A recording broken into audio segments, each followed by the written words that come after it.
Hello hello ninth standard, welcome back to the Crystal Concept. और आज इस session के अंदर हम डिस्कस करने जा रहे हैं ninth standard Maharashtra board students के लिए सेकेंड यूनिट टेस्ट का कंप्लीट क्वेश्चंस पेपर। ये क्वेश्चंस पेपर आपके प्रैक्टिस पर्पस के लिए होने वाला है, आने वाले सेकेंड यूनिट टेस्ट के प्रिपरेशंस के लिए। हर एक क्वेश्चंस का सॉल्यूशन बहुत बारीकी से आपके साथ में मैं डिस्कस करने वाला हूं, सो दैट आपके कंसेप्ट और अच्छे से अच्छे हो सके। सो आपके इस क्रिस्टल कॉन्सेप्ट के चैनल में आपका स्वागत है। Let's begin with this session. अगर आपको ये सेशन सच में फायदेमंद लगेगा तो प्लीज वीडियो को लाइक कर लेना, चैनल को सब्सक्राइब कर लेना, क्योंकि आपके सपोर्ट की बहुत जरूरत है। So let's begin. Look at this. This is the your second unit test का complete questions paper. Maths 2 that is geometry का, जिसको हम पूरा का पूरा भी डिस्कस करेंगे और बहुत सारी चीजें आपको मैं डिस्कस बताने वाला हूँ, इंपॉर्टेंट पॉइंट्स बताने वाला हूँ, सो दैट आप एग्जाम के पहले अच्छे से प्रिपेयर होके जा सके। तो नाउ क्वेश्चन नंबर 1 आपको टोटल 4 मार्क्स के लिए पूछे जाएंगे। Each question carry 1 marks. Okay, तो पहला क्वेश्चन क्या आपके सामने देखो। PQRS is a parallelogram. PQRS क्या है? पैरेललोग्राम है, आप सभी को पता है। पैरेललोग्राम क्या होता है? पैरेललोग्राम कुछ इस प्रकार से दिखता है जिसके अपोजिट साइड्स पैरेलल और इक्वल होते हैं। करेक्ट है? तो ये कुछ पैरेललोग्राम है PQRS। तो नाम दे देते हैं हम P क्यू आर और एस। और इसमें आपको पी क्यू का वैल्यू दे रखा है 3.5 और आपको बोला है what is the length of S R. S R का लेंथ कितना होगा? अरे बड़ा सिंपल है यार, अभी मैंने आपको एक बात बताई थी कि पैरेललोग्राम के जो अपोजिट साइड्स होते हैं वो पैरेलल होने के साथ साथ इक्वल भी होते हैं। बात समझ में आया आपको? तो क्या लिखेंगे हम लोग? Quadrilateral P Q R S क्या है? Is parallelogram. और ये बात आपको कैसे पता चली? ये बात आपको कैसे पता चली भाई? ये क्वेश्चन में ही आपको दे रखा था। देखो, P Q R S is a parallelogram. तो आप लिख सकते हो कि भाई गिवन में हमें बोल के रखा था कि P Q R S parallelogram है। और अगर P Q R S parallelogram है तो opposite side parallel and equal होती है, कॉन्ग्रुएंट होती है। So can I right that जो एस आर है वो किसके बराबर होगा? वो पी क्यू के बराबर होगा, क्योंकि opposite sides are equal in parallelogram के अंदर अपोजिट साइड सेम होती है। तो आप इस तरीके से लिख सकते हो। तो एस आर का वैल्यू हो जाएगा 3.5। इस तरीके से हमेशा फाइनल आंसर में ब्रैकेट करना सीख लेना आप लोग। और यहाँ पे ध्यान रखना, राइट रीजन, तो ये रीजन लिखना मत भूलना, आप डायरेक्ट आंसर नहीं लिख सकते। परफेक्ट। इतना काम करने के बाद आपके जोली में होगा 1 मार्क्स। दोस्तों कितना मार्क्स होगा? 1 मार्क्स। तो इस 1 मार्क्स के लिए इतना प्रॉपर तरीके से आंसर लिखना जरूरी है। नेक्स्ट क्वेश्चन की तरफ बढ़ते हैं। दिस इज चैलेंज नंबर 1, जिसका आंसर आपको कमेंट करके बताना, but I will help you definitely because ये क्वेश्चन आने के चांसेस है। अच्छा क्वेश्चन है। क्या दे रखा है यहाँ पे? दिस इज ये क्वेश्चन जो है आपके पेपर का क्वेश्चन नहीं है। ये क्वेश्चन मैंने आपके लिए एक्स्ट्रा डाला है क्योंकि इसके आने के चांसेस है। मैं इतने टाइम से यूट्यूब पे आपके लिए वीडियोस डाल रहा हूँ जिसमें क्वेश्चन पेपर हम डिस्कस करते हैं, तो इतना तो आइडिया आ जा सकता है कौन सा क्वेश्चन ज्यादा इंपॉर्टेंट है। ओके, तो इसको मिस मई करना। तो यहाँ पे आपको दे रखा है डायगोनल ऑफ स्क्वायर। स्क्वायर का डायगोनल आपको दे रखा है 12√2 और आपको फाइंड आउट करने बोला पेरीमीटर। आपको पूरा आइडिया बता देता हूँ। देखो, लुक एट दिस। आपको पता है स्क्वायर के चारों साइड सेम होते हैं, बराबर है। आपको डायगोनल ऑफ स्क्वायर दे रखा है 12√2 और आपको बोला पेरीमीटर। मुझे बताओ पेरीमीटर क्या होता है? मान लो कि हमने स्क्वायर की साइड को ए माना, तो आपको पता है कि सारी साइड ए होगी। क्यों होगी? क्योंकि स्क्वायर के चारों साइड सेम होते हैं। सही बात है। पेरीमीटर का मतलब होता है चारों साइड का सम। तो स्क्वायर के अंदर तो चारों साइड ए के बराबर है, तो चारों साइड का सम मतलब एक तरीके से 4 × ए हो जाएगा। ए प्लस ए प्लस ए प्लस ए 4a हो जाएगा। बात समझ में आया? तो आपको यहाँ पे अगर ए का वैल्यू पता चल जाए तो you can easily find the perimeter. Correct है ना? आप इजीली पेरीमीटर फाइंड कर सकते हो। तो ए का वैल्यू कैसे फाइंड होगा? Look at this. क्या आपको यहाँ पे ये राइट एंगल ट्रायंगल दिख रहा है? ये वाला जो ट्रायंगल आपको दिख रहा है ये राइट एंगल ट्रायंगल है। यस, क्यों? ये एंगल कितने डिग्री का? 90 डिग्री। तो अगर हम यहाँ पे पाइथागोरस थ्योरम लगाए तो ये ए, तो ये ए का स्क्वायर, ये भी ए, तो ये भी ए का स्क्वायर हो जाएगा, और प्लस इज इक्वल टू, और सामने वाला दैट इज हाइपोटेनियस का स्क्वायर दैट इज 12√2 का स्क्वायर। सही है। देखो, एक बार वीडियो को लाइक कर लेना, चैनल को सब्सक्राइब कर लेना। बीच में ही मैं आपको बोल रहा हूँ क्योंकि अभी हमारा सब्सक्राइबर बहुत कम है और हमें एक 100K का माइलस्टोन कंप्लीट करना बहुत टाइम लगेगा, लेकिन आपके सपोर्ट के सिवा कुछ नहीं होगा दोस्तों। So please try to share with your all friends, standard 8 के हो, 9th के हो, 10th के हो, 7th के हो, सबके साथ शेयर करो चैनल के बारे में। ओके, और आप कर सकते हो। ओके, तो इतना काम होने के बाद आपको क्या करना है, देखो ए स्क्वायर और ए स्क्वायर सेम टर्म है तो हम ऐड कर सकते हैं, लाइक टर्म ऐड कर सकते हैं, दिस इज बिकम 2a का स्क्वायर और सामने 12 का स्क्वायर मतलब क्या हो जाएगा 144 और रूट 2 का स्क्वायर हो जाएगा 2। ये बात को समझ लो। अब यहाँ पे 2 से 2 क्या हो जाएगा कट, तो ए स्क्वायर का वैल्यू आ गया 144। अब a का स्क्वायर 144 है, इसका मतलब a का वैल्यू क्या होगा, तो a का वैल्यू कंफर्म क्या होगा 12 होगा। बात समझ में आया क्या, a का वैल्यू क्या होगा 12। तो यहाँ पे हमें स्क्वायर के साइड के बारे में पता चल गया। अब मुझे आप कमेंट करके बताओ कि यहाँ पे a का वैल्यू पुट करके कमेंट करके बताओ कि आपका पेरीमीटर कितना आया। और अगर आपने मेरे से पहले सॉल्व कर दिया होगा तो कमेंट करके जरूर बताना सर आपसे पहले हमारा हो गया। चैलेंज नंबर 1 तो पूरा का पूरा हमने ही कंप्लीट किया। वेल डन अगर आपने कर दिया हो तो। Okay, let's move toward the next question. ध्यान रखना मैं सारे इंपॉर्टेंट पॉइंट डिस्कस कर रहा हूं और इस चैप्टर में जब पैरेललोग्राम की प्रॉपर्टीज के बारे में आता है तो ये रिमेंबर दिस आपको अच्छे से पता होना चाहिए और उसमें से भी खास करके लास्ट वाला थोड़ा सा अजीब है, इसके लिए पता होना चाहिए। मैं समझाता हूं तब जाके आगे का वीडियो आपको बहुत आगे के क्वेश्चंस अच्छे से समझ में आएंगे। तो यहाँ पे सिर्फ ये क्वेश्चन पेपर का वीडियो नहीं है, ये एक तरीके से कंसेप्चुअल अंडरस्टैंडिंग का वीडियो है, सो दैट आप एग्जाम के एक दिन पहले भी रट के ना जाओ, एग्जाम में कुछ न कुछ समझ के जाओ। डर के मारे जो पढ़ाई होगी वो अच्छे से भी हो जाती है कभी कभी। तो दैट मेरा टारगेट ये है कि आपको हर एक क्वेश्चन में समझाऊं तो आपके कंसेप्ट भी क्लियर हो और आपका 10th बहुत अच्छे से जा सके अगले साल। ओके, तो पहला दे रखा है कि किसी भी क्वाड्रिलेटरल को हम पैरेललोग्राम कब कहेंगे। सुनना मेरी बात, जैसे मैं बोल रहा हूँ वैसे समझो। क्वाड्रिलेटरल का मतलब होता है भैया जी किसी भी फिगर की 4 साइड होती है उसको हम क्वाड्रिलेटरल पुकार सकते हैं, किसी भी फिगर की।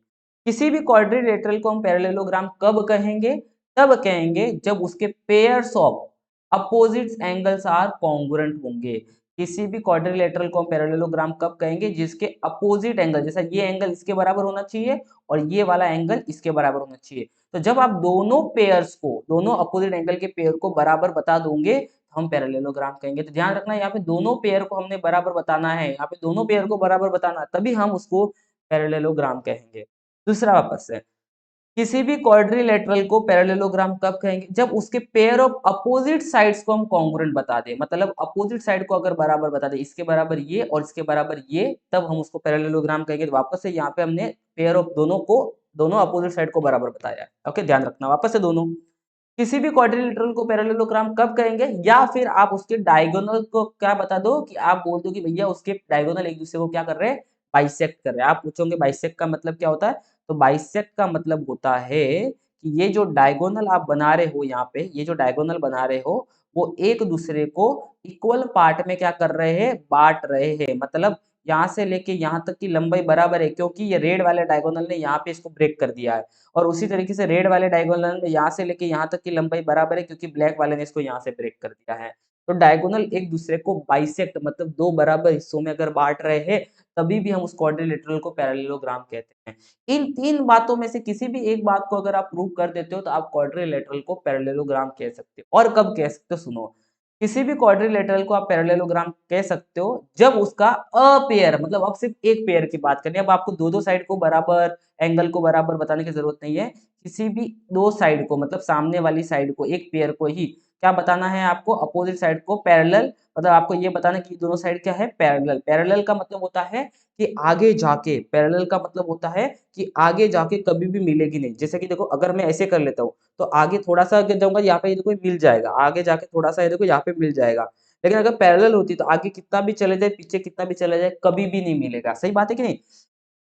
तो अपोजिट साइड क्या प्रूव करनी है, पैरेलल और कॉन्ग्रुएंट्स, मतलब इन दोनों लंबाई को आपको सेम बताना है। आपको इनके बारे में कुछ भी बताने की जरूरत नहीं। तो फोर्थ वाला पॉइंट क्या होता है कि किसी भी क्वाड्रिलेटरल को अगर आपको पैरेललोग्राम कहना है तो अपोजिट साइड को पैरेलल प्रूव कर दो और कॉन्ग्रुएंट प्रूव कर दो। इतना काम काफी है। मतलब यहाँ पे one pair of opposite side की बात कर रहे थे और बाकी तीनों पॉइंट में टू पेयर की बात कर रहे थे। मतलब टू पेयर मतलब अपोजिट एंगल, तो चारों के चार, दोनों अपोजिट एंगल इधर के भी सेम बताने थे, इधर के भी सेम बताने थे, साइड ये भी सेम बताती थी, ये भी साइड सेम बनाती थी, डायगोनल दोनों को बाइसेक्ट कर रहे थे। लेकिन यहाँ पे आपको किसी भी एक पेयर ऑफ अपोजिट साइड को बराबर बताना है और आपको पैरेलल बताना है, तभी भी आप किसी भी क्वाड्रिलेटरल को पैरेललोग्राम कह सकते हो। ये फोर्थ वाला पॉइंट हमारे आगे बहुत सारे क्वेश्चंस पे काम आने वाला है, इस बारे में ध्यान रखना, ठीक है। मजा आ गया आपको? पूरा देखो मैंने पूरा आपको पढ़ा दिया, ठीक है। Now what is the definition of in circle? बड़ा सिंपल है, देखो circle which touches the all sides of triangle, एक ऐसा सर्कल जो सर्कल एक ऐसा सर्कल जो ट्रायंगल के तीनों साइड को टच करे। मतलब क्या कि एक ऐसा circle, look this the triangle, और ये जो सर्कल आपको अंदर बना हुआ दिख रहा है, ये सर्कल ट्रायंगल के तीनों साइड को क्या कर रहा है, टच कर रहा है, और ऐसे सर्कल को हम कहते हैं इन सर्कल। तो touches all sides of triangle is called incircle of the triangle, and the centre of the circle is called incentre of the circle. तो यहाँ पे ये सेंटर बनेगा, इसको क्या कहेंगे, incentre of the circle. Okay, next, draw two concentric circle of any radii. तो ये वीडियो देख लो, मैंने आपके लिए बना के रखा है, चेकआउट करो। तो क्वेश्चन नंबर 1 के 3 में आपको क्या करना है, आपको ड्रॉ करना है to concentric circle of any radius, दो कॉन्सेंट्रिक सर्कल ड्रॉ करना है। कॉन्सेंट्रिक सर्कल का मतलब क्या होता है कि ऐसे दो सर्कल जिनका सेंटर सेम हो। मतलब यहाँ पे देखो, जैसे कि ये एक सर्कल सेंटर है, तो यहाँ पे ये एक सर्कल बनेगा और दूसरा सर्कल बनेगा, दोनों का सेंटर क्या रहेगा, सेम रहेगा। तो देखो कैसे ड्रॉ करेंगे कॉन्सेंट्रिक सर्कल, बड़ा सिंपल है। इसके लिए क्या करना है, पहले आप एक सेंटर सर्कल ड्रॉ करना है, इस तरीके से प्रॉपरली आपको एक सर्कल ड्रॉ करना है, और फिर आपको वही सेंटर सेम यूज़ करना है। ये सर्कल ड्रॉ करने के बाद आपको सेंटर चेंज नहीं करना है, सेंटर आपको वही यूज़ करना है, सेंटर चेंज नहीं करना है, सिर्फ आपको पेंसिल को थोड़ा और दूर कर लेना और दूसरा सर्कल आपको ऐसे ड्रॉ करना है। तो ये आपके दो कॉन्सेंट्रिक सर्कल बन जाएंगे। सिंपल था। तो इस तरीके से आपको कॉन्सेंट्रिक सर्कल ड्रॉ करना, फिर एग्जाम में क्या देना, सेंटर का नाम दे देना ओ। Okay, that's it. तो ये हो गया आपका क्वेश्चन नंबर 1 का थर्ड आंसर, ठीक है। Identify the types of quadrilaterals whose all pairs of adjacent sides are congruent. यहाँ पे बोला है कि पहचानो कि वो कौन सा क्वाड्रिलेटरल होगा। क्वाड्रिलेटरल आपको पता है जिनकी चार साइड होती है, बट आपको पता चार साइड वाले क्वाड्रिलेटरल रेक्टेंगल है, स्क्वायर है, रोम्बस है, ट्रेपेजियम है, पैरेललोग्राम है, उनमें से कौन सा पहचानना है आपको। जहाँ पे थोड़ा सा इंफॉर्मेशन दे रखा, all pair of adjacent sides are congruent. मतलब एक तरीके से वो जो फिगर बनेगा कुछ ऐसा दिखेगा, देखो जैसा कि all the pairs of adjacent side are congruent, मतलब ये साइड इसके बराबर होगी आपस में, ये दोनों साइड आपस में बराबर होगी, ये दोनों साइड आपस में बराबर होगी, ये दोनों साइड आपस में बराबर होगी। जब all the pair of adjacent side congruent है, इसका मतलब चारों साइड एक दूसरे के बराबर है। तो आपको पता है ऐसे दो फिगर होते हैं हमारे पास, स्क्वायर भी होता है और रोम्बस भी होता है। अब क्वेश्चन ये आता है कि कैसे पता करें भैया स्क्वायर की बात चल रही है कि रोम्बस की बात चल रही है। देखो यहाँ पे अगर स्क्वायर की बात चलती तो स्क्वायर में all the pair of adjacent side तो बराबर होते हैं, लेकिन सारे के सारे एंगल 90 डिग्री के होते हैं। तो 90 डिग्री के एंगल, या यू कैन से दैट सारे एंगल सेम होते हैं, ऐसा इस फिगर के बारे में बताया नहीं है। रोम्बस के अंदर सारे एडजेसेंट साइड बराबर होते हैं, बट एंगल का कोई लेना देना नहीं है। तो एंगल के बारे में यहाँ पे कोई बताने की जरूरत नहीं है, वो कुछ भी हो सकते हैं। तो इसका मतलब according to this question all the pair of adjacent side congruent they रखा है, एंगल के बारे में कुछ नहीं बता रखा है, तो कंफर्म हो गया कि आंसर क्या होगा, रोम्बस होगा। बात समझ में आया? क्योंकि स्क्वायर अगर होता तो all the pair of congruent side congruent बताने के साथ साथ सारे एंगल इक्वल होते, ये भी बताना चाहिए था। तो स्क्वायर के हिसाब से इंफॉर्मेशन अधूरी है, तो यहाँ पे जो आंसर होगा हमारा रोम्बस। तो आप आंसर में लिख के आएंगे एग्जाम में क्या, रोम्बस। ओके, ये वाला पे एक क्वेश्चन पक्का आता है, और आपके बुक का ये जो चार्ट है, अच्छे से चार्ट जाना, अच्छे से समझ जाना कि यहाँ पे क्या दे रखा है, उसके हिसाब से यहाँ पे कौन सा क्वाड्रिलेटरल होगा, यहाँ पे क्या दे रखा है उसके हिसाब से यहाँ पे कौन सा क्वाड्रिलेटरल होगा। चलो मैं आपको आगे जाके इस चैलेंज देने वाला हूँ और मैं खुद बताने वाला हूँ, ध्यान रखना, अगर नहीं किया तो इसको कंप्लीट करके समझ लेना। Okay, find the length of the radius of the circle having the length of the longest chord is 15.8। देखो किसी भी सर्कल में लॉन्गेस्ट कॉर्ड का मतलब होता है, देखो कॉर्ड का मतलब होता है सर्कल के किसी भी दो हिस्सों को छू के जाने वाला सेगमेंट, छूने वाला सेगमेंट। जैसा कि ये देखो, ये सेगमेंट जो है सर्कल को यहाँ छू रहा है, यहाँ पे छू रहा है, इसको हम कहते हैं कॉर्ड। और सर्कल का लॉन्गेस्ट कॉर्ड क्या होता है, देखो अगर मैं ऐसे कॉर्ड बनाते जाऊं, ऐसे कॉर्ड बनाते जाऊं, तो ऐसे बहुत सारे कॉर्ड बनेंगे, ऐसे बहुत सारे कॉर्ड बनेंगे, इनमें से सबसे लॉन्गेस्ट कॉर्ड जो होगा वो होगा, आपको सबको दिख भी गया है, वो होगा सबसे लॉन्गेस्ट कॉर्ड, ये वाला जो सेंटर से जा रहा है, ये वाला कॉर्ड जो सेंटर से जा रहा है, ये सबसे लॉन्गेस्ट कॉर्ड होगा। और लॉन्गेस्ट कॉर्ड को, सर्कल के लॉन्गेस्ट कॉर्ड को हम डायमीटर भी बोलते हैं, क्या बोलते हैं, डायमीटर। तो यहाँ पे एक तरीके से लॉन्गेस्ट कॉर्ड ऑफ सर्कल जो हमारा दे रखा है अकॉर्डिंग क्वेश्चन के अंदर, लॉन्गेस्ट कॉर्ड ऑफ सर्कल, वो एक तरीके से हमारा क्या है, डायमीटर है। और आपको सभी को पता है कि अगर आपको डायमीटर पता है तो आप रेडियस इजीली निकाल सकते हो। तो रेडियस क्या होता है, तो रेडियस जो होता है वो डायमीटर के हाफ होता है। तो डायमीटर दे रखा है 15.8 डिवाइड बाई 2, तो जब आप 15.8 को 2 से डिवाइड करोगे तो you will get your diameter. तो आपको डिवीजन सबको करने आता होगा, ठीक है। यहाँ से 8 नीचे उतारने के पहले देखो यहाँ पे डेसिमल है, तो यहाँ पे डेसिमल लगाना मत भूलना, बहुत सारे बच्चे डेसिमल लगाना भूल जाते हैं। तो आंसर आपको दिख गया विच इज इक्वल टू 7.9। एक और गलती जो बच्चे करते हैं, क्या आप मुझे कमेंट करके बता सकते हो कि मैंने आंसर लिखने में क्या गलती किया? बताओ बताओ, चलो आप अगर मेरी मिस्टेक्स बता सकते हो तो आप अपनी मिस्टेक्स को भी समझने के लायक हो। परफेक्ट, बहुत बढ़िया। कुछ स्टूडेंट्स ने बताया अपनी गलतियों को। यहाँ पे सेंटीमीटर का यूनिट है तो ऑब्वियसली रेडियस में भी सेंटीमीटर लिखना भूलना मत। मैंने चेंज जानबूझ के अलग कलर से लिखा कि आपका इस बात पे फोकस जाए। बहुत सारे स्टूडेंट यूनिट लिखना भूल जाते हैं और अपना हाफ मार्क्स माइनस करवा लेते हैं, ऐसा हमें करना नहीं है। तो नेक्स्ट क्वेश्चन नंबर 2, 6 मार्क्स का सवाल है। यहाँ पे आपको कोई भी 3 क्वेश्चन सॉल्व करना है, मतलब each question carry 2 marks. Okay, adjacent sides of rectangles आपको दे रखी है, रेक्टेंगल के बाजू वाली साइड। तो रेक्टेंगल तो सभी को पता है इस तरीके से होता है जिसके सारे के सारे एंगल 90 डिग्री के होते हैं। एडजेसेंट साइड दे रखी है, मतलब एक 7 दे रखी है और दूसरी 24 दे रखी है, और आपको फाइंड करना length of the diagonal. Diagonal क्या होता है? तो ये होता है डायगोनल, इसकी लंबाई फाइंड करनी। तो यहाँ पे आपको सभी को पता है कि रेक्टेंगल में सारे एंगल 90 डिग्री होते हैं। तो मैं अगर नाम दे दूं ए बी सी डी, तो डायग्राम के हिसाब से जो हमारा AC होगा वो हमारा क्या होगा? डायगोनल होगा, बराबर कि नहीं? AC जो हमारा होगा डायगोनल होगा। तो हमें AC की लंबाई निकालनी, क्योंकि बोला length of the diagonal find करो। तो यहाँ पे इन ट्रायंगल ABC, एंगल यहाँ पे एंगल B कितना है? एंगल B 90 डिग्री का। परफेक्ट। तो एक तरीके से ये राइट एंगल ट्रायंगल हो गया, और राइट एंगल ट्रायंगल में बाय पाइथागोरस थ्योरम हम क्या लिख सकते हैं? बाय पाइथागोरस थ्योरम हम क्या बात लिख सकते हैं? तो बाय पाइथागोरस थ्योरम जो हमारा AC का स्क्वायर है वो हमारे AB का स्क्वायर प्लस BC के स्क्वायर के बराबर होगा। AB का वैल्यू कितना है? 7, तो 7 का यहाँ पे स्क्वायर लिखेंगे, और BC का वैल्यू 24, तो यहाँ पे हम लिख देंगे 24 का स्क्वायर। परफेक्ट है। अब 7 का स्क्वायर कितना होगा? 49, और 24 का स्क्वायर होगा 576। दोनों नंबर को हमें ऐड करना। देखो ऐड साइड में किया करो अच्छे से, कभी भी एग्जाम पेपर के पीछे एडिशन मत करो। हमेशा जो भी क्वेश्चन आंसर शीट होता है उसके साइड में एडिशन सब्ट्रैक्शन किया करो, सो दैट हाँ थोड़ा साइड में, इतना मैंने जितना पास में लिखा उतना पास में तो नहीं, सो दैट टीचर को लगे कि बच्चा बड़ा मेहनती है, सब कुछ खुद से क्या कॉपी नहीं किया कहीं से। तो आपको इजीली मार्क्स दे देगी टीचर। 8 और 4 12, 1 कैरी और 6, तो ये हो जाएगा आपका 625। तो 625 आपका आ गया AC स्क्वायर का वैल्यू। हमें देखो AC फाइंड करना, हमें AC स्क्वायर फाइंड नहीं करना, तो दोनों तरफ हमें क्या लेना पड़ेगा? स्क्वायर रूट लेना पड़ेगा। तो take square root both side, दोनों तरफ आपको क्या लेना है? स्क्वायर रूट लेना है। तो AC स्क्वायर भी हमारे स्क्वायर रूट के अंदर चला जाएगा, और 625 भी हमारा स्क्वायर रूट के अंदर चला जाएगा। देखो ध्यान रखना, रूट से स्क्वायर कट हो जाता है तो ये हमारा AC बनेगा। और आपको अगर पता होगा तो 625 जो हमारा होता है ना वो 25 का स्क्वायर होता है, तो वैसे ये भी रूट से स्क्वायर कट हो जाएगा, तो ये आंसर हमारा 25 आ जाएगा। तो ये AC का वैल्यू आ गया हमारा 25। लेकिन क्या आप वापस से कमेंट करके बता सकते हो कि क्या मिस्टेक्स की है? परफेक्ट, क्या दिया है? यूनिट का मिस्टेक है। तो यहाँ पे वापस ध्यान रखना, यूनिट लिखना मत भूलना। देखो यहाँ पे क्वेश्चन में भी यूनिट्स दे रखे हैं लंबाई के, तो सेंटीमीटर लिखना मत। सिंपल था।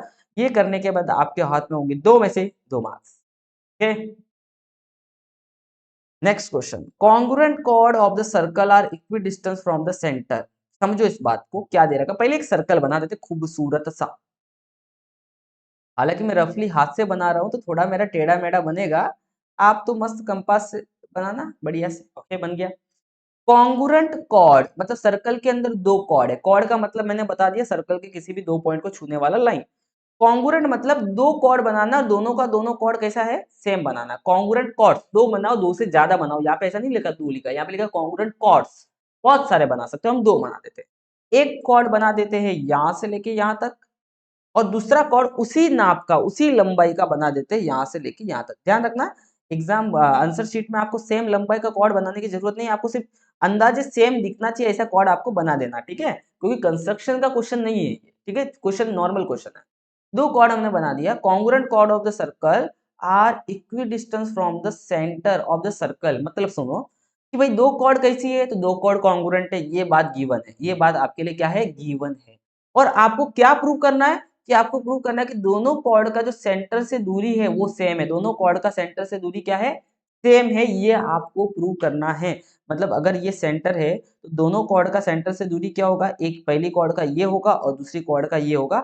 आपको ये प्रूव करके बताना है कि ये जो दोनों दूरी है, ये वाली और ये वाली दूरी सेम है, ये प्रूव करके बताना है। और गिवन क्या दे रखा है कि भैया दोनों कॉर्ड क्या है, दोनों कॉर्ड कॉन्ग्रुएंट है, मतलब ये वाले कॉर्ड की लंबाई और ये वाले कॉर्ड की लंबाई आपको सेम दे रखी है, ये पहले से गिवन है। और आपको इसमें लिखने बोला है क्वेश्चन में कि भाई आप लिख के बताओ गिवन, और इस क्वेश्चन के लिए टू प्रूफ लगाओ, टू प्रूफ लिख के बताओ। प्रूफ आपको नहीं करना है, 2 मार्क्स के लिए प्रूफ नहीं करना है। तो गिवन कैसे लिखेंगे, प्रूफ कैसे लिखेंगे, मुझे बताओ। इस क्वेश्चन के अंदर गिवन क्या दे रखा है, भैया जो दो कॉर्ड है कॉन्ग्रुएंट है, हाँ जी। और प्रूफ क्या करना है कि दोनों कॉर्ड का लंबाई, दोनों कॉर्ड का सेंटर से दूरी सेम है, that is equi distance from the centre, ये हमें प्रूव करना है। मतलब इसको इसके बराबर बनाना है। तो पहले हम लिख देंगे भैया, सर्कल का सेंटर ले लेते ओ और कॉर्ड का नाम दे देते हैं ए बी सी डी, और ये दूरी जो पहला है ओपी दूरी हो जाएगा, दूसरा वाला ओ क्यू दूरी हो जाएगा, ठीक है। तो यहाँ पे हम गिवन में लिख देंगे, गिवन में हम क्या लिखेंगे, गिवन में a circle with centre O, एक सर्कल है, का सेंटर क्या है, ओ है, यहाँ पे हमने लिख दिया, ठीक है। और दूसरी बात क्या गिवन है कि जो कॉर्ड है, कॉर्ड क्या है, एक दूसरे के कॉन्ग्रुएंट है कि नहीं, दोनों कॉर्ड एक दूसरे के क्या है, बराबर है। पहला कॉर्ड का नाम क्या है, ए बी, और दूसरे कॉर्ड का नाम क्या है, सी डी, दोनों एक दूसरे के बराबर है। ये हमें क्वेश्चन में पहले से यहाँ पे कॉन्ग्रुएंट कॉर्ड दे रखा है, मतलब गिवन दे रखा था, सेम है। और ध्यान रखना कि जो भी किसी भी कॉर्ड का सेंटर से जो दूरी होता है, किसी भी कॉर्ड का सेंटर से जो दूरी होता है, जो यहाँ पे आपको ओपी दिख रहा होगा, ये कॉर्ड का दूरी, ये हमेशा परपेंडिकुलर होता है। तो ये आप पहले से गिवन में लिख दो, दूरी हमेशा क्या होता है, परपेंडिकुलर। तो ओपी जो है हमारे ए बी के परपेंडिकुलर होगा, और यहाँ पे जो ओ क्यू जो है हमारे सी डी कॉर्ड के परपेंडिकुलर होगा। परपेंडिकुलर इक्वल टू नहीं, परपेंडिकुलर, ये बातें गिवन हो गई। अब टू प्रूव आपको लिखना है, तो कैसे करेंगे, टू प्रूव कैसे लिखेंगे, हमें क्या प्रूव करना है, हमें प्रूव करना है कि ये जो दूरी है इसके बराबर है, ये हमें प्रूव करके बताना है। तो ये हम कैसे बताएंगे, बड़े आराम से हम इसको बता सकते हैं। कैसे लिखेंगे इसको, लिखेंगे, प्रूव तो नहीं करना है, लिखना है, तो लिखते समय कैसे लिखेंगे, तो ये दूरी जो हमारी है ओपी, ये किसके बराबर हमें प्रूव करनी है, ये हमें प्रूव करनी है ओ क्यू के बराबर। तो ये हमारा हो चुका है टू, इतना काफी है। बात समझ में आया, इतना काम कर दोगे आपको अपने आराम से मार्क्स मिल जाए, that's it, nothing is more than this, ठीक है। Let's move towards the next question. तो यहाँ पे आपको ये प्रूफ भी दे रखा है, अच्छे से आप देखोगे तो ये पूरा का पूरा आपको यहाँ पे प्रूफ दे रखा है, इसका आप इस्तेमाल कर सकते हो बढ़िया तरीके से। यहाँ पे इन दोनों ट्रायंगल को कॉन्ग्रुएंट प्रूव किया, ये वाला ट्रायंगल और यहाँ पे दूसरा ट्रायंगल ये वाला, इन दोनों ट्रायंगल को कॉन्ग्रुएंट प्रूव किया with the help of hypotenuse side test. और जब दो ट्रायंगल कॉन्ग्रुएंट हो जाते हैं तो उनके बचे हुए करस्पॉन्डिंग साइड को हम क्या कर सकते हैं, बराबर लिख सकते हैं। तो यहाँ पे देखो इस साइड को और इस साइड को बराबर लिखा है। देखो भाई आपको पता है एपी डी क्यू के बराबर होगा, क्यों, क्योंकि किसी भी कॉर्ड पे अगर सेंटर से कोई लाइन बनाए तो वो कॉर्ड को दो हिस्सों में बांटती है। तो आपको ये बात तो समझ में आ गई कि जो हमारा ये वाला दूरी है ये किसके बराबर होगा, ये वाला जो दूरी है हमारा एपी वाला, यहाँ पे ये जो एपी हमारा है वो पीबी के बराबर होगा, और ये जो डी क्यू है हमारा क्यूसी के बराबर होगा। तो आपको सबको पता है कि दोनों कॉर्ड एक दूसरे के बराबर ही है, तो इसका मतलब कंफर्म है कि एपी हमारा डी क्यू के बराबर हो जाएगा। यहाँ पे ये वाला दूरी और ये वाला दूरी सेम होगा, कि दोनों की दोनों रेडियस है सर्कल की, और ये 90 डिग्री का एंगल है, तो मतलब दोनों ट्रायंगल हाइपोटेन्यूस साइड टेस्ट से कॉन्ग्रुएंट हो जाएंगे। और दोनों ट्रायंगल अगर कॉन्ग्रुएंट यहाँ पे हो जाएंगे तो इस साइड को मैं इस साइड के बराबर लिख सकता हूँ, corresponding sides of congruent triangle, okay. तो ये प्रूफ अगर अच्छे से आप देख लेना तो आ सकता है मे बी आपके एग्जाम में, इंपॉर्टेंट प्रूफ। आगे बढ़ते, state reason whether the following statement is true और false, every square is a rhombus. आपको बोला है कि हर स्क्वायर को क्या हम रोम्बस कह सकते हैं। देखो समझो बात को, तो भाई स्क्वायर कैसा दिखता है, ऐसे दिखता है, रोम्बस कैसे दिखता है, ऐसे दिखता है, ठीक है। हमें बोला है कि मैं हर स्क्वायर को क्या मैं रोम्बस कह सकता हूँ। समझो स्क्वायर में चारों साइड सेम होती है, रोम्बस में चारों साइड सेम होती है, स्क्वायर में चारों एंगल सेम होते हैं, रोम्बस में नहीं होते हैं। अभी रोम्बस में चारों एंगल सेम नहीं होते हैं या हो भी जाए तो क्या फर्क पड़ता है, कोई चीज नहीं है और एक के अंदर है तो उससे कोई फर्क नहीं पड़ता। बट इसके अंदर कोई स्पेशल चीज है, कोई फिक्स चीज है, और वो इसके अंदर मौजूद नहीं है तो फर्क पड़ता है। भाई इसके अंदर भाई बोला है रोम्बस के अंदर चारों एंगल सेम होते हैं और स्क्वायर में मान लो अगर नहीं होते तो हम सारे स्क्वायर को रोम्बस नहीं, तो कोई फिक्स चीज नहीं है, कोई दिक्कत नहीं है। तो स्क्वायर के अंदर चारों साइड सेम है और रोम्बस के अंदर भी चारों साइड सेम होती है। मतलब मैं हर एक स्क्वायर को रोम्बस पुकार सकता हूँ, लेकिन मैं हर एक रोम्बस को स्क्वायर नहीं पुकार सकता, क्योंकि स्क्वायर के अंदर चारों एंगल सेम होते हैं, रोम्बस के अंदर चारों एंगल सेम नहीं होते हैं। अगर वो होते तो हम बोल सकते। तो हर स्क्वायर को मैं रोम्बस पुकार सकता हूं, तो आंसर हो जाएगा ट्रू, क्योंकि रोम्बस की सारी प्रॉपर्टीज, क्योंकि रीजन क्या लिख सकते हो आप, क्योंकि रोम्बस की जो सारी की सारी प्रॉपर्टीज है वो स्क्वायर के अंदर होती है। रोम्बस की सारी property, all the properties of rhombus are in available in squares, लिख सकते हो। रोम्बस की सारी प्रॉपर्टी स्क्वायर के अंदर अवेलेबल। वही एवरी रेक्टेंगल को पैरेललोग्राम कह सकते हैं। चलो पहले रेक्टेंगल बना लेते हैं, ये रहा रेक्टेंगल, और पैरेललोग्राम बनाते हैं, ये रहा पैरेललोग्राम। पैरेललोग्राम की क्या खासियत है, अपोजिट साइड पैरेलल और इक्वल होती है, तो रोम्बस में भी स्क्वायर रेक्टेंगल के अंदर भी अपोजिट साइड पैरेलल और इक्वल होती है। तो इसका मतलब हर रेक्टेंगल को मैं रोम्बस पुकार सकता हूं। तो ये भी ट्रू हो गया, क्योंकि आप बोल सकते हो पैरेललोग्राम की सारी प्रॉपर्टी रोम्बस स्क्वायर रेक्टेंगल के अंदर मौजूद होती है। ओके, तो दोनों का आंसर है ट्रू यहाँ पे। ओके, हाँ, चैलेंज नंबर 2 ये आपको कंप्लीट करना बहुत जरूरी है। My both pair of opposite sides are parallel, तो आपको सबको समझ में आ गया ये क्या होगा, पैरेललोग्राम होगा। लेकिन मैंने ये आपको चैलेंज दिया है, इसका 1 नाम देता हूँ, इसका 2, इसका 3, इसका 4 और इसका 5। समझ में आया? ये डब्बे भर देना, ये तो आपको भरना ही है, इसमें कोई दो राय नहीं है, बट ये डब्बे भरना। तो कमेंट में क्या लिखोगे, चैलेंज नंबर 2, पहले का डॉट करके लिख देना पैरेललोग्राम, दूसरा ये, तीसरा ये, चौथा ये और पांचवा ये। ऐसे कमेंट करके मुझे जल्दी से जल्दी बताओ, आपकी प्रैक्टिस कैसी है पता चल जाएगा। नेक्स्ट क्वेश्चन, एबीसीडी क्या है, एबीसीडी स्क्वायर है, उसमें बीसी क्या है, सीडी के पैरेलल है, रेक्टेंगल सॉरी क्वाड्रिलेटरल है एबीसीडी नाम का, उसमें कुछ बातें दे रखी। चलो पहले क्वाड्रिलेटरल बना देते हैं एबीसीडी का। तो यहाँ पे हम एबीसीडी नाम का एक क्वाड्रिलेटरल बना देते हैं इस तरीके से, ए बी सी। एबीसीडी में जो बीसी है वो सीडी के पैरेलल है, मतलब जो बीसी यहाँ पे आपको ये जो बीसी दिख रहा है ये सीडी के पैरेलल है, और जो बीसी है, जो बीसी है वो एडी के बराबर भी है। बीसी जो है वो एडी के पैरेलल भी है और बीसी जो है वो एडी के बराबर भी है, मतलब ये इसके बराबर है और ये दोनों आपस में पैरेलल है। कुछ याद आया? किसी भी क्वाड्रिलेटरल में एक pair of opposite side, only one pair of opposite side अगर पैरेलल, चौथा पॉइंट याद देना, मैंने पता स्टार भी किया था, एक pair of opposite side equal और पैरेलल हो जाए तो हम उस क्वाड्रिलेटरल को पैरेललोग्राम बोल सकते हैं। क्या बोल सकते हैं, कमेंट करो, क्या बोल सकते हैं? पैरेललोग्राम बोल सकते हैं। क्या बोल सकते हैं? पैरेललोग्राम बोल सकते हैं। तो कंफर्म हो गया, ये जो एबीसीडी है ये हमारा पैरेललोग्राम होगा। ठीक है, तो यहाँ पे हमें क्या दे रखा था कि जो बीसी है वो एडी के पैरेलल है और बीसी जो है वो एडी के बराबर है, ये बात हमें गिवन दे रखी थी। इसके लिए देयरफॉर हम कह सकते हैं कि क्वाड्रिलेटरल एबीसीडी एक तरीके का क्या है, इज अ पैरेललोग्राम। समझ में आ गया आपको? वो एक तरीके का पैरेललोग्राम होगा कंफर्म। इन बातों से काफी ये बात बोलना, ठीक है ना। आगे देखो, एंगल ए दे रखा 72 डिग्री और एंगल बी निकालने बोला है और एंगल डी निकालने बोला है। देखो भैया, एंगल बी अगर मुझे पता चल जाएगा तो एंगल बी, बी के सामने वाला, तो एंगल डी भी पता चल जाएगा। अपोजिट एंगल पैरेललोग्राम में सेम होते हैं, एक बार पैरेललोग्राम हमने प्रूव कर दिया।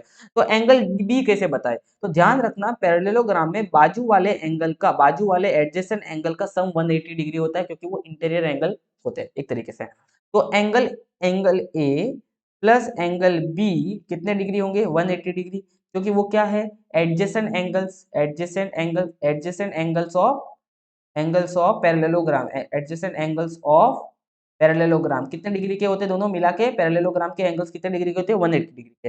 एंगल ए दे रखा है आपको 72 डिग्री, एंगल बी आपको पता करना है। तो यहाँ से आपको एंगल बी पता चल जाएगा 180 माइनस 72 डिग्री, तो which is equals to 108 degree. आ गया एंगल बी।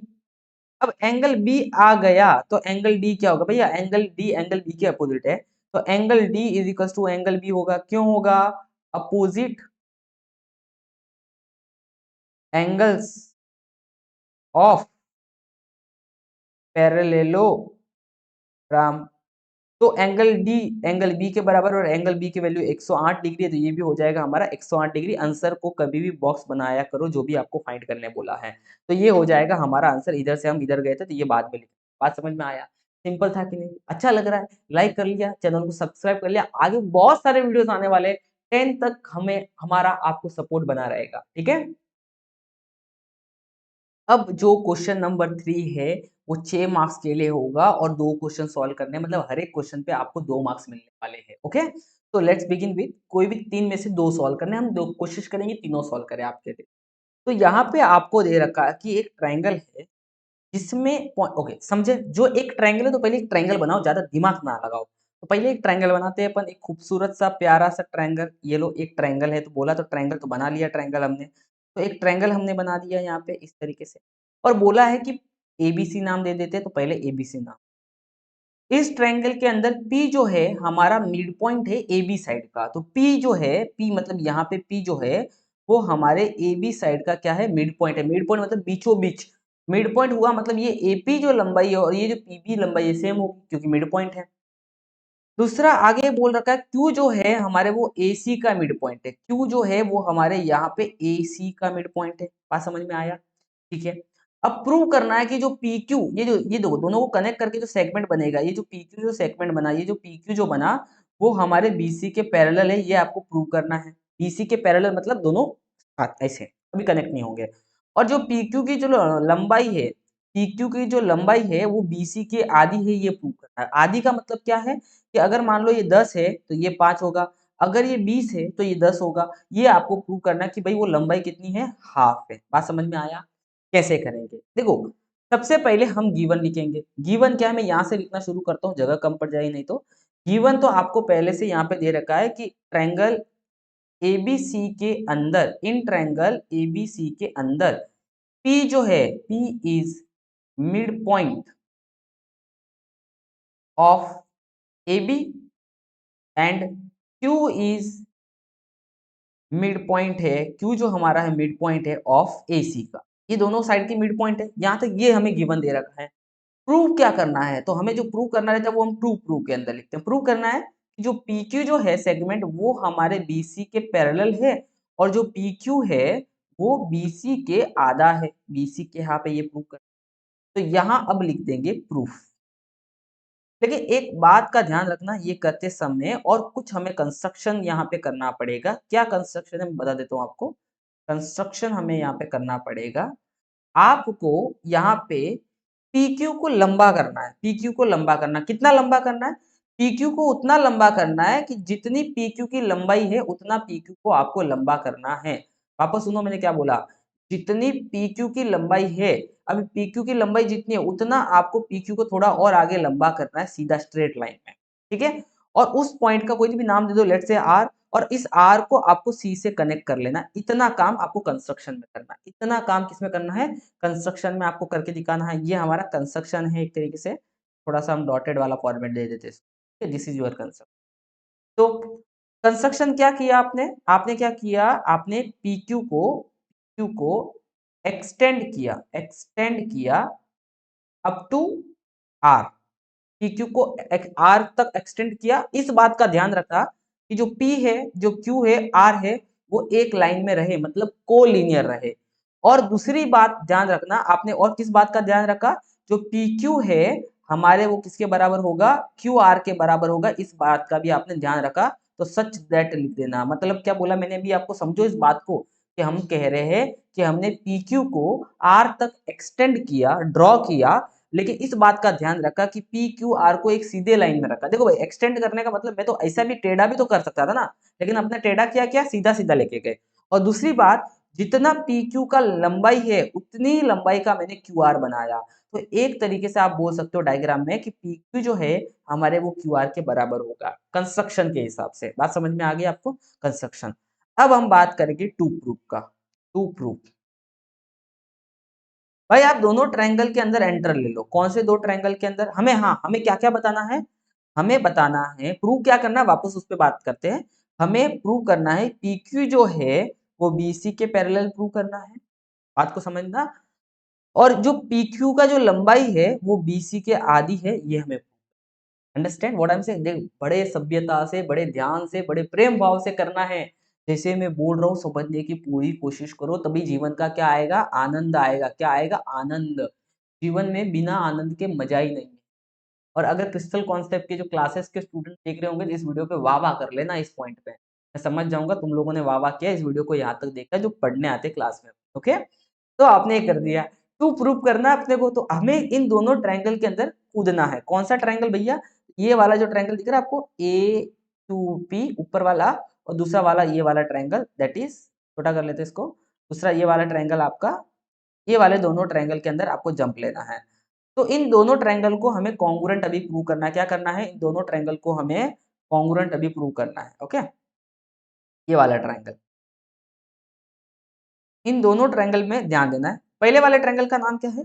पहले वाले ट्रायंगल का नाम है हमारा AQP, और दूसरे वाले ट्रायंगल का नाम क्या है? दूसरे वाले ट्रायंगल का नाम है हमारा CQR। इन दोनों ट्रायंगल के अंदर जंप करना है। इन दोनों ट्रायंगल के अंदर आप सभी को पता है, इन दोनों ट्रायंगल के अंदर आप सभी को पता है कि जो हमारा PQ है, जो हमारा PQ है, वो हमारे QR के बराबर है। कैसे? By construction. हमने खुद नहीं ड्रॉ किया ना, इस बात का हमने ध्यान रखा था, बाय कंस्ट्रक्शन। तो यहाँ तक क्लियर हो गया। कंस्ट्रक्शन से PQ हमारे QR के बराबर हो गया। दूसरा डायग्राम में अच्छे से ऑब्जर्व करना, अच्छे से ऑब्जर्व करना आप डायग्राम के अंदर, कि ये जो एंगल है हमारा, लुक एट दिस, ये जो एंगल है ये और ये एंगल बराबर होगा, क्योंकि वर्टिकली अपोजिट एंगल। नाम लिखते समय ध्यान रखना कैसे लिखोगे। AQP, कौन सा एंगल? AQP किसके बराबर है? CQR के बराबर है। तो हम लिखेंगे कि जो AQP है, AQP वो हमारे, यहाँ पे कॉन्ग्रुएंट का साइन देना, CQR के बराबर है। क्यों? कि वो वर्टिकली अपोजिट एंगल है। आप पूरा लिखना, वर्टिकली अपोजिट एंगल। ओके? तो उसके बराबर हो गया। क्लियर है यहाँ तक? अब दूसरा बात, जरा ध्यान देना, हमें क्वेश्चन में गिवन दिया था कि जो Q हमारा जो है, जो Q हमारा है, वो AC का मिड पॉइंट है। इसका मतलब AQ और QC ये दोनों दूरी सेम होगा। AQ हमारा किसके बराबर होगा? QC के बराबर होगा, क्योंकि गिवन क्या था? Q क्या था? Q इज मिड पॉइंट था हमारा, इसका, AC का। और ये बात हमें गिवन दे रखी थी, तो यहाँ पे गिवन भी लिख दो रेफरेंस के लिए। समझ में आ गया? इन तीनों बात से क्या पता चलता है कि जो ट्रायंगल हमारा है AQP और दूसरा ट्रायंगल जो हमारा है CQR वो क्या हो जाएंगे? कॉन्ग्रुएंट हो जाएंगे। और टेस्ट कौन सा होगा? SAS, तो साइड एंगल साइड टेस्ट। बात समझ में आया? इन टेस्ट से हमारे दोनों के दोनों ट्रायंगल क्या हो जाएंगे? इन टेस्ट से हमारे दोनों के दोनों ट्रायंगल हो जाएंगे कॉन्ग्रुएंट। ये बात समझ में आया? ये दोनों ट्रायंगल हमारे अब हो चुके हैं कॉन्ग्रुएंट, प्रूफ हो चुका है। अब जब आपने ट्रायंगल को कॉन्ग्रुएंट प्रूव कर दिया, तो ट्रायंगल की बची हुई साइड्स को भी हम बराबर लिख सकते हैं। मतलब मैं यहाँ पे AP को RC के बराबर लिख सकता हूँ। AP को किसके बराबर लिख सकता हूँ? RC के बराबर हम लिख सकते हैं। सही है कि नहीं? तो यहाँ पे ध्यान दो कि जो हमारा AP होगा यहाँ पे, वो हमारे किसके बराबर होगा? AP जो होगा हमारे, तो AP हमारा किसके बराबर हो गया? RC के बराबर हो गया। बराबर कि नहीं? AP हमारा हो गया RC के बराबर। कैसे हुआ देखो जरा, यहाँ पे देखो A और P लास्ट में है, और यहाँ पे देखो RC लास्ट में है। CR और RC मतलब सेम, तो AP हमारा RC के बराबर हो गया। रीजन क्या लिखोगे? रीजन लिखोगे corresponding sides of congruent triangle, क्योंकि हमने दोनों ट्रायंगल को कॉन्ग्रुएंट प्रूव कर दिया है। तो AP हमारे RC के बराबर हो गया। दूसरा डायग्राम में अच्छे से ऑब्जर्व करो। डायग्राम में ये वाला एंगल पे ध्यान देना, जरा मैं बना रहा हूँ आपके लिए, देखना कौन सा एंगल की बात कर रहा हूँ मैं। ये वाले एंगल पे ध्यान देना, ये वाला एंगल और ये वाला एंगल, क्या ये दोनों एंगल बराबर होंगे? हाँ, कॉन्ग्रुएंट अगर ट्रायंगल को प्रूव कर दिया है, तो एंगल ए किसके बराबर होगा? एंगल सी के बराबर होगा। एंगल ए हमारा किसके बराबर होगा? एंगल सी के बराबर होगा। तो एंगल ए को लिखते समय कैसा लिखेंगे? एंगल ए को लिखते समय लिखेंगे PAQ, बीच में ए रखना है। और इधर सी को लिखते समय कैसे लिखेंगे? RCQ। ये भी same corresponding angle of congruent triangle. तो PAC हमारा RCQ के बराबर हुआ और AP हमारे RC के बराबर हुआ। जरा ध्यान देना, अच्छे से देखना यहाँ पे, कि अगर आपके ये दोनों एंगल एक दूसरे के बराबर हो गए, और ये दोनों लाइन कैसी है? ये दोनों लाइन एक तरीके से देखो, यहाँ पे अच्छे से मैं अलग से डायग्राम बनाता हूँ। ये हमारा A और ये हमारा P है, ये हमारी बीच की लाइन है, ये हमारा C और ये हमारा R है। मान लो ये एंगल हमने इसके बराबर प्रूव कर दिया। क्या ये आपको अल्टरनेट एंगल लग रहा है? हाँ जी। अल्टरनेट एंगल एक दूसरे के साथ जब बराबर हो जाते हैं, तो ये दोनों लाइन आपस में क्या हो जाएगी? पैरेलल। अल्टरनेट एंगल पता ना, Z जेड जब बनाते तो ये एंगल बराबर हुआ तो दोनों लाइन क्या हो जाती है, पैरेलल अल्टरनेट एंगल टेस्ट आपने पढ़ा होगा। तो इसका मतलब इन दोनों एंगल को सेम बताने के बाद हम बोल सकते हैं कि यहाँ पे जो हमारी दोनों लाइन है वो क्या हो जाएगी, पैरेलल हो जाएगी।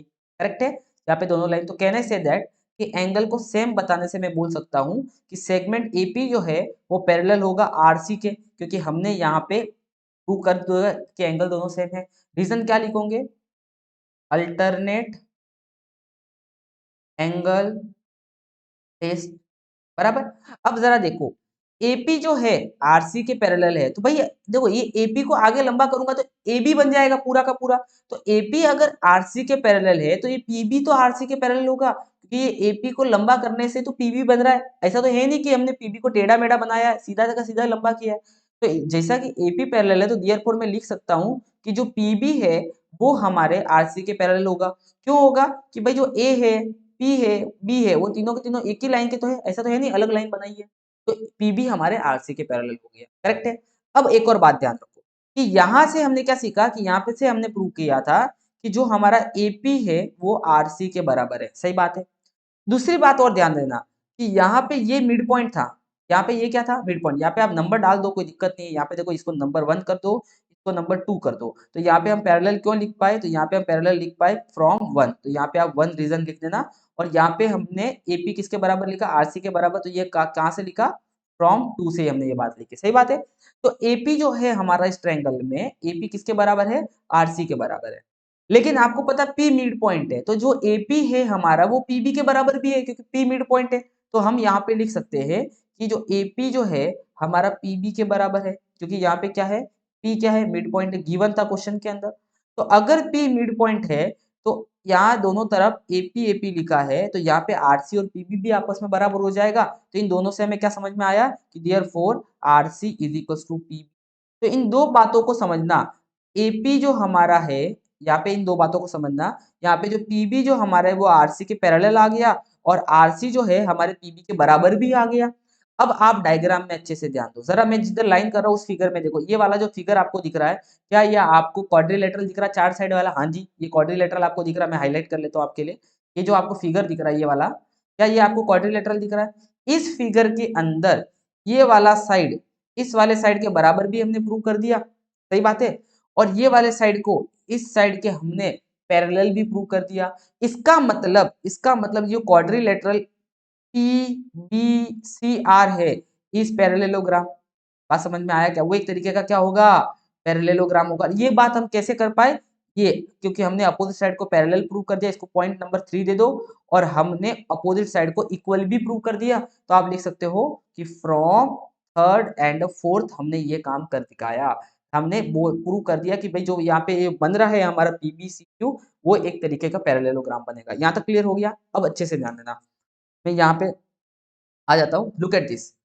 अब जरा देखो इस वाले फिगर के अंदर, देखो आप अच्छे से कि हमारा ये तो प्रूव हो गया कि पीबी हमारे आरसी के बराबर था, और ये हमें प्रूव करना भी था। देखो ये हमारा तो प्रूव हो गया कि पीबी जो है हमारे आरसी के क्या है, पैरेलल है, क्वाड्रिलेटरल प्रूव हो गया। अगर हमारा पीबीसीआर एक बार पैरेललोग्राम प्रूव हो गया है, तो पैरेललोग्राम के अपोजिट साइड्स क्या होते हैं, पैरेलल होते हैं। तो इसका मतलब अपोजिट साइड मतलब ये भी तो अपोजिट साइड है, ये भी तो अपोजिट साइड है, तो ये पैरेलल होगा। तो कैन आई राइट दैट कि जो हमारा पी आर है वो पैरेलल होगा किसके, बीसी के। और अगर पी आर बीसी के पैरेलल है तो पी क्यू जो है वो भी बीसी के पैरेलल ही होगा, क्योंकि भाई जो पी आर है, पी आर का ही तो पार्ट है बी क्यू, पी क्यू, तो वो तो हमारे बीसी के पैरेलल होगा। तो यहाँ से पैरेलल वाली बात तो हमने प्रूव कर दी अच्छे से, यहाँ से हमारी एक बात हमारी प्रूव हो चुकी है पैरेलल वाली।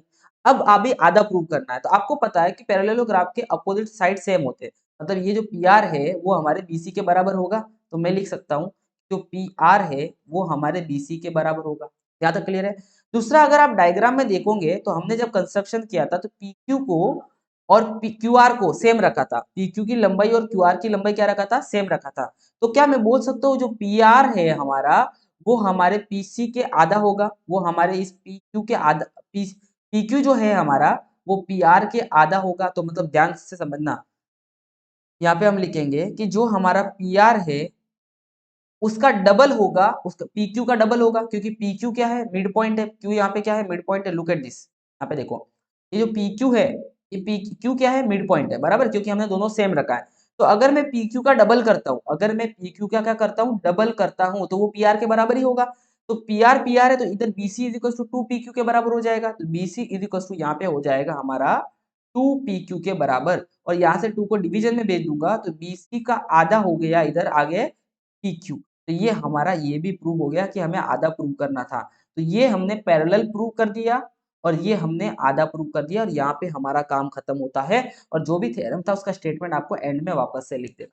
तो इतना सिंपल था इसको प्रूव करना। आई होप सो पूरा थ्योरम आपको बहुत अच्छे से समझा होगा, और समझा होगा तो वीडियो को जरूर जरूर लाइक करना। ये पूरा मैं आपको साइड में यहाँ पे दिखा रहा हूँ, लुक एट दिस, ये पूरा थ्योरम हमने जो अभी सॉल्व किया है, अच्छे से इसको प्रैक्टिस करना है आपको, ठीक है। चलो नेक्स्ट क्वेश्चन की तरफ अब बढ़ते हैं अपन। तो ये थ्योरम था, अच्छे से आपकी किताब में आप अच्छे से सीख लेना। ये कौन से पेज में, theorem of mid points of two sides of triangle, okay. और बहुत इंपॉर्टेंट थ्योरम है, बहुत काम का थ्योरम है। तो ये नेक्स्ट क्वेश्चन है जिसके लिए मैंने आपके लिए वीडियो बना रखा है, खुद ने कंस्ट्रक्शन किया आपके लिए, अच्छे से चेकआउट कर लो कैसे बनाना है।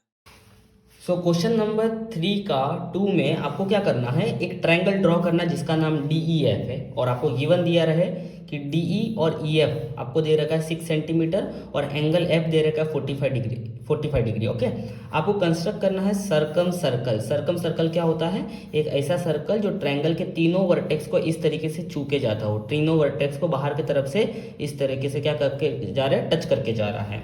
और आपको फिर उस सर्कल का रेडियस भी मेजर करना है, एंड आपको उस रेडियस का मेजरमेंट को पेपर पे लिखना भी है। इतना सारा काम करना है। तो सबसे पहला गोल है हमारा triangle D E F draw करना। उसके लिए आपको कुछ बातें दे रखी है। सबसे पहले हम रफ फिगर ड्रॉ कर लेंगे। हमें क्या क्या दे रखा है, डी ई और हमें ई एफ दे रखा है। तो ध्यान रखना, जो सेगमेंट आपको गिवन है उसी को नॉर्मली बेस पे बनाने की कोशिश करो, बेस पे बनाओ। तो डी ई और ई एफ में से आप कुछ भी बेस बना सकते हो। तो लेट्स से मैं यहाँ पे रफ फिगर बना रहे हैं, अभी हम कंप्लीट फिगर नहीं बना रहे, जिसमें हम क्या करेंगे, एक तरीके से डी ई को बेस पे बना देंगे। रफ फिगर में कोई मेजरमेंट लेने की जरूरत नहीं है आपको, ठीक है ना। तो ये हमने डी ई को रफ पे बना, लेकिन ध्यान दो यहाँ पे कौन सा एंगल हमें दे रखा है, यहाँ पे एंगल दे रखा है 45 डिग्री। मतलब एफ जो पॉइंट है हमारा नीचे साइड में आना चाहिए, सो दैट एंगल ड्रॉ करना इजी हो जाए। तो यहाँ पे हम यहाँ पे कौन सा साइड बना देंगे, सबसे पहले ई और एफ बना देंगे। देखो एफ हमारा नीचे साइड आना चाहिए, ऊपर नहीं आना चाहिए, नहीं तो एंगल बनाने में दिक्कत आएगी, ठीक है ना। फिर हमें क्या करना है, फिर हमें ड्रॉ करना ई एफ हो गया, तो कहीं यहाँ पे डी पॉइंट ले लो और डी पॉइंट को ऐसे कनेक्ट कर दो, करेक्ट है, इस तरीके से। अब यहाँ पे ध्यान दो, एंगल एफ कितना डिग्री है, एंगल एफ 45 डिग्री, ये 45 डिग्री का आपको यहाँ पे लिख लेना है। ई डी ई और ई एफ, डी ई और ई एफ, तो यहाँ पे डी हमारा होगा बराबर। तो डी ई और ई एफ हमारा है 6 सेंटीमीटर का, तो यहाँ पे आपको 6 सेंटीमीटर लिखना है। तो आपको ये रफ फिगर की मदद से अभी एक ट्रायंगल ड्रॉ करना है। तो सबसे पहले हमें ड्रॉ करना है ई एफ, जो 6 सेंटीमीटर का होगा। तो आपको स्केल का यूज़ करना है 0 से लेके 6 सेंटीमीटर। तो 0 यहाँ पे है हमारा और 6 सेंटीमीटर यहाँ पे है। तो यहाँ पे हमें इन दोनों को रोड को कनेक्ट कर लेना। दिस इज योर 6 सेंटीमीटर, जो आपका होगा ई एफ ई, ओके। ये एफ ई हमारा ड्रॉ हो गया, ये पॉइंट हमारा एफ होगा, ये पॉइंट हमारा ई होगा। अब एफ पॉइंट से आपको क्या करना है, एफ पॉइंट से आपको 45 डिग्री का एंगल ड्रॉ करना है।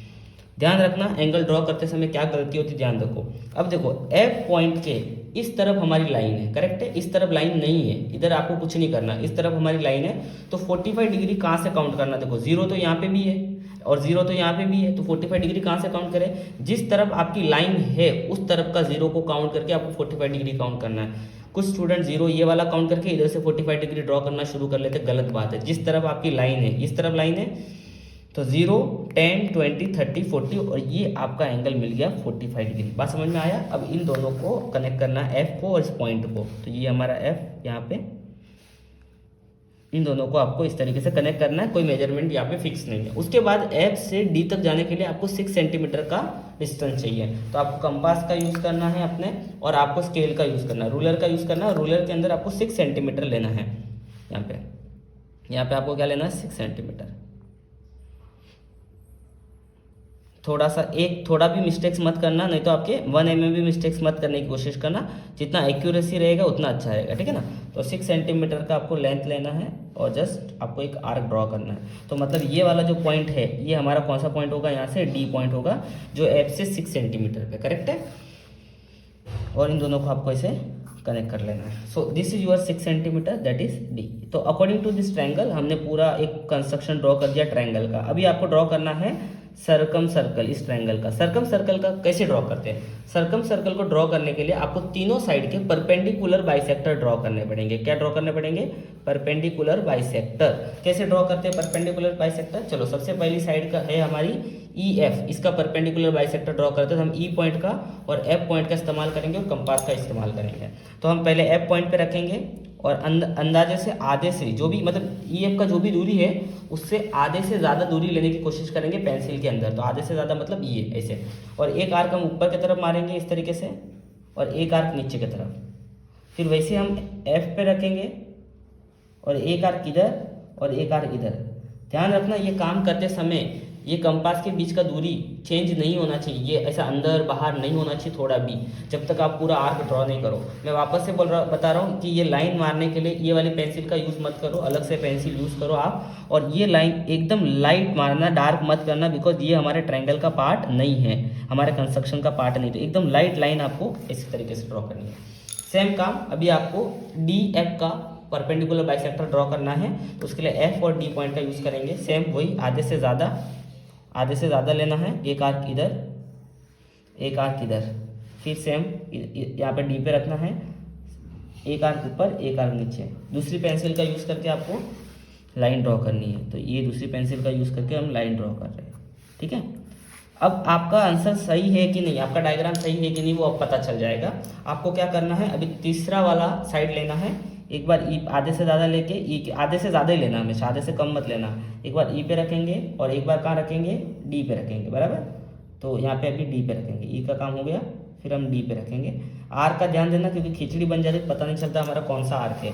तो ये वाला पॉइंट और ये वाला पॉइंट हमें कनेक्ट करना है। ध्यान रखना जब आप लास्ट वाला परपेंडिकुलर बाइसेक्टर बना रहे हो तो जो पहले के दो परपेंडिकुलर बाइसेक्टर बने हुए हैं उनसे मिलके जाना जरूरी है। देखो यहाँ पे हमारे तीनों के तीनों परपेंडिकुलर बाइसेक्टर क्या हो गए, मिल चुके हैं। ये ऐसे ऐसे कुछ गंदगी मत करना, गलती से हो गया आपका। देखो तीनों के तीनों परपेंडिकुलर बाइसेक्टर क्या हुए, एक ही पॉइंट पे मिले। अब जब आपके तीनों के तीनों परपेंडिकुलर बाइसेक्टर मिल गए और आपको एक पॉइंट मिल गया है, इस पॉइंट पे आपको अपने क्या रखना, कंपास रखना है और किसी भी एक वर्टेक्स से कनेक्ट करके सर्कल बनाने की ड्रॉ करनी है। तो आपका जो सर्कल बनेगा वो तीनों के तीनों ट्रायंगल के तीनों वर्टेक्स पे प्रॉपर टच करके जाएगा। ठीक है, तो इस तरीके से आपको ड्रॉ करना। अब देखो जो हमने सर्कल बनाया वो हमारे ट्रायंगल के तीनों वर्टेक्स को क्या करके जा रहा है, कनेक्ट करके जा रहा है। अभी ध्यान रखना थोड़ा सा कहीं कहीं आगे पीछे हो सकता है, बट जितना आप प्रैक्टिस करोगे, जितना एक्यूरेसी की तरफ जाओगे तो आपकी ये मिस्टेक्स होगी नहीं। पेंसिल का टिप एकदम स्ट्रांग रखना, शार्प रखना, सो दैट आपका हर एक पॉइंट अच्छे से शार्प क्लियर दिखे। ओके, अब क्या बोला था कि आपको रेडियस बतानी है। अभी देखो हर एक बच्चे का थोड़ा बहुत रेडियस अलग आएगा, का कुछ फर्क पड़ेगा, 1 का 2 का ज़्यादा फर्क नहीं पड़ेगा, उसमें टीचर आपको मार्क दे देगी। तो जो ये आपका सेंटर मिला है, इस सेंटर और स्केल के मदद से आपको रेडियस देखने की कोशिश करनी है। और आप देखोगे ये रेडियस लगभग 3 आ रही, कितनी आ रही, 3। तो आप लिख देंगे कि रेडियस जो है अपनी यहाँ पे वो आएगी दैट इज 3 सेंटीमीटर। ओके, तो ये हमारा आंसर है। ठीक है, थोड़ा बहुत किसका 3.1 आएगा, तो 3.1 आ रहा तो 3.1 ही लिखो। ठीक है, अपना भी देख लेते एक बार कितना आ रहा है, लगभग 3.12 के आसपास है, तो अपन यहाँ पे लिख देते, कोई बात नहीं 3.2, क्योंकि टीचर चेक करेगी कि बच्चे ने जेन्युइनली लिखा है कि किसी का देख के लिखा है। तो 3.2 है तो 3.2 लिखो, कोई दिक्कत नहीं है। 0.1 mm में इट्स ओके। ठीक है, तो इस तरीके से आपको सर्कल ड्रॉ करना है। अब आते हैं हम नेक्स्ट क्वेश्चन। क्या दे रखा है, radius of the circle is 10 centimetre. Circle का रेडियस है 10 सेंटीमीटर।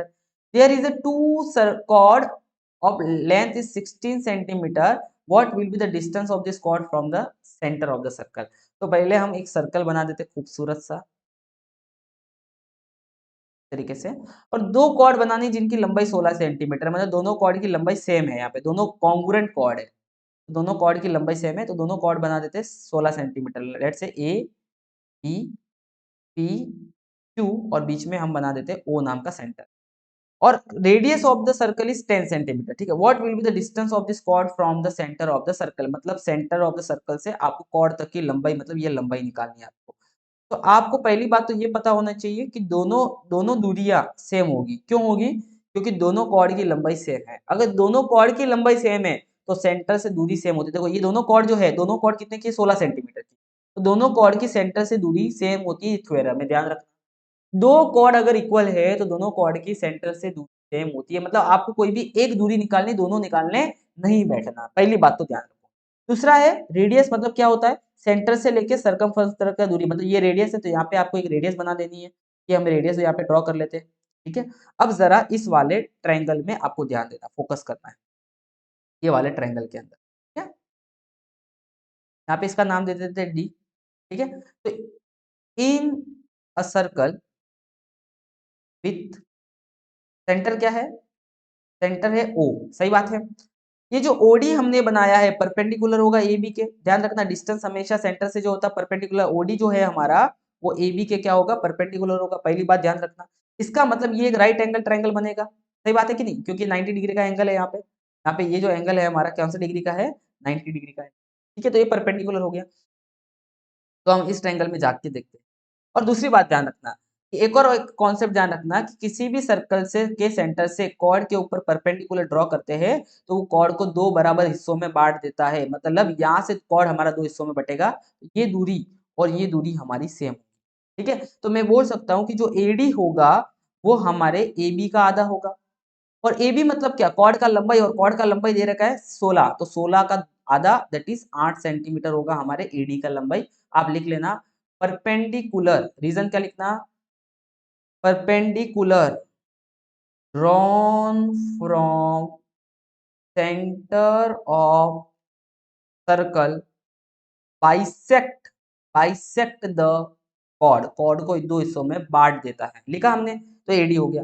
अब इस पूरे ट्रायंगल में अगर बात करेंगे, in triangle ADO angle D कितने डिग्री का है, 90 डिग्री का, तो पाइथागोरस थ्योरम क्या होगा, ओ ए का square is equals to O D square plus A D का स्क्वायर। देखो भैया यहाँ पे देखो, ओ ए का square is equals to O D square plus A D square, बराबर। तो यहाँ पे वैल्यूज पुट कर लो, ओडी का वैल्यू कितना है, आपको ओडी का वैल्यू तो नहीं पता, परपेंडिकुलर डिस्टेंस हमें नहीं पता, एडी का वैल्यू कितना है 8 जो अभी हमने निकाला, और ओ ए का वैल्यू, ओ ए मतलब ध्यान दो यहाँ पे ओ ए क्या है, ओ ए रेडियस के जैसा नहीं लग रहा आपको, सर्कल के सर्कमफेरेंस से लेके ओरिजिन तक का दूरी, तो radius of the circle question में आपको दे रखा 10, तो ओ ए का वैल्यू हो जाएगा 10, तो यहाँ पे हम लिखेंगे 10 का स्क्वायर, तो ये 100 हो गया, आपको पता है ये 64 हो जाएगा, और ये हमारा ओडी का स्क्वायर प्लस, ठीक है।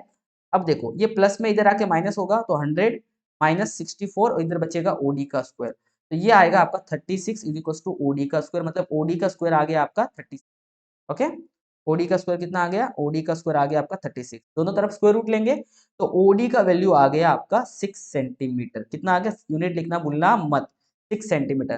तो यहाँ पे आप डायग्राम में अच्छे से देख सकते हो कि ओडी का वैल्यू 6 आ गया। अब मैंने बताया था कि दोनों कॉर्ड क्या है, सेम है, तो इधर भी आप ट्रायंगल बनाओगे इधर भी सॉल्व करोगे, ऐसे करने की जरूरत नहीं है, अगर दो कॉर्ड बराबर है तो उनकी सेंटर से दूरी भी बराबर होगी, तो अगर ये आपका 6 सेंटीमीटर आया तो ये भी 6 सेंटीमीटर आप डायरेक्ट लिख सकते हो, सो देयरफॉर आप लिख सकते हो यहाँ पे ऐसा करके, देयरफॉर ये मान लो ये ओडी है तो लेट्स से इसको बोलेंगे हम ओडीई बोल देते हैं, तो ओई जो है हमारा वो भी कितना होगा 6 सेंटीमीटर, और रीजन क्या लिखोगे, रीजन क्या लिखोगे, equal cord have equal distance from centre, समझ में आ गया, दो कॉर्ड अगर बराबर है तो दोनों का सेंटर से दूरी भी क्या होता है, बराबर होता है। और ये हमने बढ़िया से, कितने मार्क्स का क्वेश्चन, 3 मार्क्स का था, ये जो भी था हमने पूरा सॉल्व कर दिया, ओके अंडरस्टैंड। तो आई होप सो आपको अच्छा लग रहा है, वीडियो को लाइक कर लेना, अगर अभी तक लाइक नहीं किया, बहुत अच्छे लाइक करने में कंजूसी करते हैं, लाइक करो ठोको।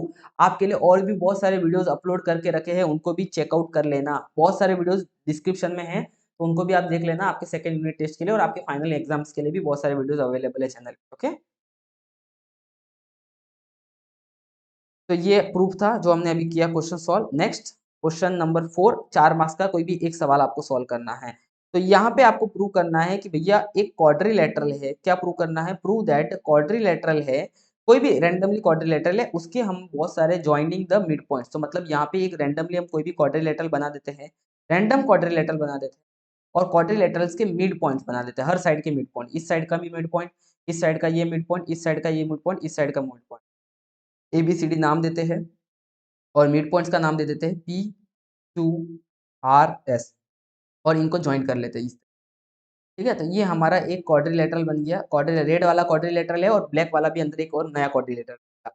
तो बोला कि किसी भी क्वाड्रिलेटरल के मिड पॉइंट को आपको ज्वाइन करना है, और जो क्वाड्रिलेटरल बनेगा वो कैसे बनेगा, वो पैरेललोग्राम बनाएगा, मतलब ये जो ब्लैक कलर का बना है इसको प्रूव करना है कि भैया ये पैरेललोग्राम है या नहीं, इसको ये आपको प्रूव करके दिखाना। देखो बढ़िया से सिंपल तरीके से हम प्रूव करते हैं, ध्यान देना अच्छे से। आप AC को ज्वाइन कर लो, आप AC से अच्छे से ज्वाइन कर लो, यहाँ पे AC को अच्छे से ज्वाइन कर लो, इतने में काम हो जाएगा। तो सबसे पहले हम क्या करेंगे कि ज्वाइन करेंगे किसको, ज्वाइन AC। ज्वाइन कर दिया AC को। AC को ज्वाइन करने के बाद आप जरा फोकस करो इस वाले ट्रायंगल के अंदर, जो ऊपर का आपको ट्रायंगल दिख रहा है, इस वाले ट्रायंगल के अंदर आपको फोकस करना है। ये वाला ट्रायंगल के अंदर क्या करो, फोकस करो, लुक एट दिस। अब यहाँ पे ध्यान देना, इस वाले ट्रायंगल के अंदर नाम क्या, ट्रायंगल का, ट्रायंगल का नाम है जॉइंट AC। इन ट्रायंगल ABC, ट्रायंगल का नाम है ABC। उसमें P and Q are mid point है। किसके मिड पॉइंट है, P एंड Q किसके मिड पॉइंट है, P जो है मिड पॉइंट है AB का। P and Q are mid points of A B and BC respectively, बराबर कि नहीं। P और Q AB और BC के मिड पॉइंट है, ये बात सही है। और आपने देखा कि किसी भी ट्रायंगल में अगर ये मिड पॉइंट है और मिड पॉइंट से जो सेगमेंट बनता है वो ट्रायंगल की तीसरी साइड से पैरेलल होता है। अभी हमने मिड पॉइंट थ्योरम पढ़ा था, तीसरी साइड से क्या होता है, पैरेलल होता है। मतलब ये दोनों पैरेलल है, ये दोनों पैरेलल है, यह बात समझ में आई है। और उसके साथ साथ ये जो इसकी जो लंबाई है, इस लंबाई के आधी होती है। तो इसका मतलब मैं लिख सकता हूं कि जो PQ है वो मेरा हाफ होगा AC का, और PQ जो है वो पैरेलल होगा AC के। और थ्योरम कौन सा, बाय मिड पॉइंट थ्योरम, जो हमने प्रूव भी किया था थोड़ी देर पहले ट्रायंगल के केस, मिड पॉइंट थ्योरम। समझा, यहाँ पे हमारी पहली बात खत्म। अब आते हैं हम दूसरे ट्रायंगल।